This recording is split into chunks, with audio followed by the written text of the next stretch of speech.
Jadi yang dimaksud dari bab ini apa?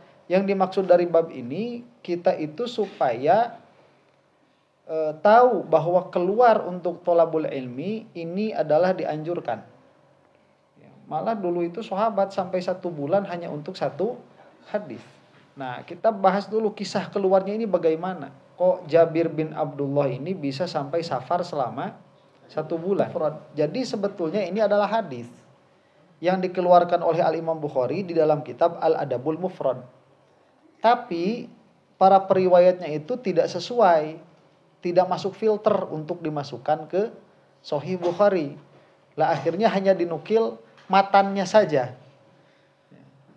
Atau hanya diringkas saja. Dan dinisbahkanlah perkataan ini kepada Imam Bukhari sendiri gitu. Padahal dalilnya ada. Imam Bukhari sendiri itu meriwayatkan hadis ini di dalam kitab Adabul Mufrad. Jadi Imam Bukhari itu punya beberapa kitab hadis. Ya, di antaranya Adabul Mufrad ini. Nah, cuman Sahihul Bukhari ini menjadi yang paling terkenal. Kenapa? Karena periwayatannya yang sangat ketat. Jadi bukan berarti hadis-hadis yang tidak disebutkan di Sahihul Bukhari ini tidak sahih. Bukan. Cuman tidak masuk ke dalam kategori yang sudah distandarisasi oleh Imam Bukhari. Makanya nanti ada beberapa hadis yang mana Imam Muslim munfaridun fihi. Imam Muslim itu menyendiri di dalam meriwayatkannya karena meskipun ini tidak sesuai dengan tidak sesuai dengan standarnya Imam Bukhari, tapi dia sesuai dengan standarnya Imam Muslim. Makanya Imam Muslim memasukkan itu ke dalam Sahihul Muslim. Imam Muslim itu. Ada beberapa hadis seperti itu. Wa Ahmad. Dan dikeluarkan juga oleh Imam Ahmad di dalam musnadnya. Hadis nomor 16.042. Wa Abu Ya'la fi musnadihima. Dan Abu Ya'la pun mengeluarkan hadis ini di dalam fi musnadaihima.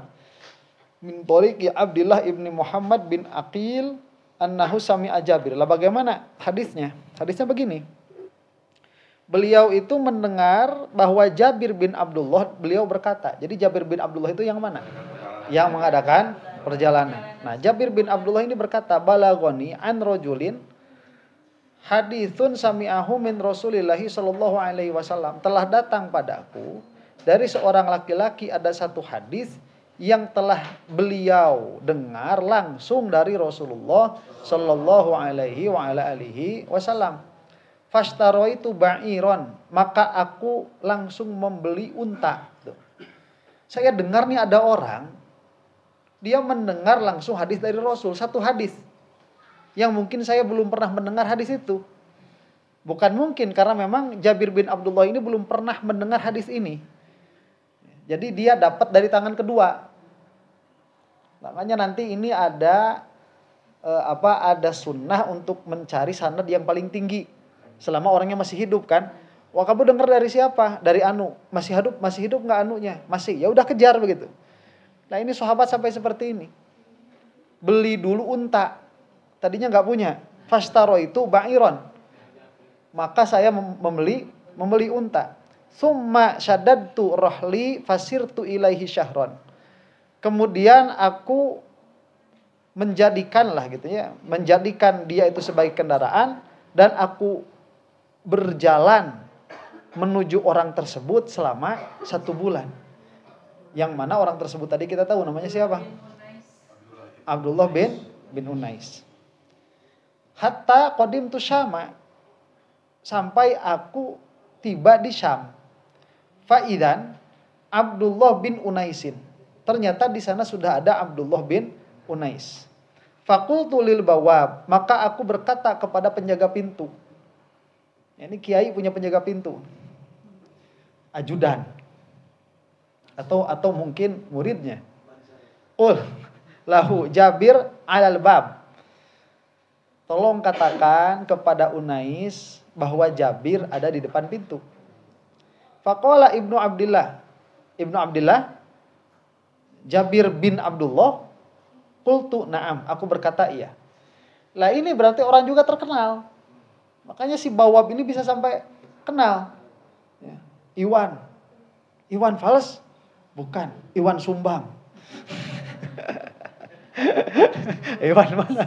Iwan Fals bukan, Iwan Codet. Iwan Bedog. Nah, begitu. Jadi ternyata Jabir ini pun orang yang terkenal. Qultu na'am fa kharaja fa tanaqani, maka keluarlah beliau siapa? Ibnu Unais, fa tanaqani, maka beliau itu memelukku erat.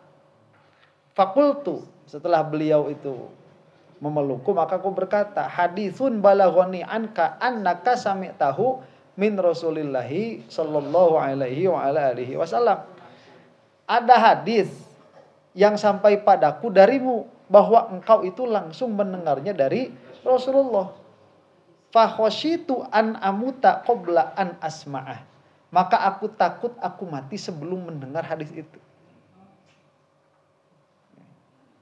Himmah ini, sahabat ini kalau dulu sudah ada Sahih Bukhari, mungkin gak keluar rumah, ya, baca aja di rumah itu. Thalabul ilmi. Nah, maka aku takut sebelum aku mati aku tidak bisa mendengar hadis itu. Faqala sami'tu Rasulullah sallallahu alaihi wasallam. Maka berkatalah Unais, aku mendengar Rasulullah sallallahu alaihi wa ala alihi wasallam yaqulu, beliau bersabda, yahsyurullahu nasa yaumal qiyamati uratan, fadzakarul haditha. Bahwa Allah Subhanahu wa taala akan membangkitkan manusia pada hari kiamat dalam keadaan bertelanjang. Kemudian terus hadisnya diteruskan. Di sini tidak disebutkan secara lengkap. Nah, itu hadisnya tentang manusia itu akan dibangkitkan di yaumil qiyamah dalam keadaan telanjang. Hadis itu satu, udah itu pulang lagi. 1 bulan cuman mau mendengar bahwa kita ini kalau mati akan dibangkitkan dalam keadaan telanjang. Ini hadis nih, kalau kita nggak tahu madorot nggak nih? Nggak madorot kan? Nggak madorot. Hadis yang kalaupun kita nggak tahu nggak jadi masalah. Tapi sahabat itu mengejar sampai 1 bulan. Sampai ngahajakeun meuli heula onta.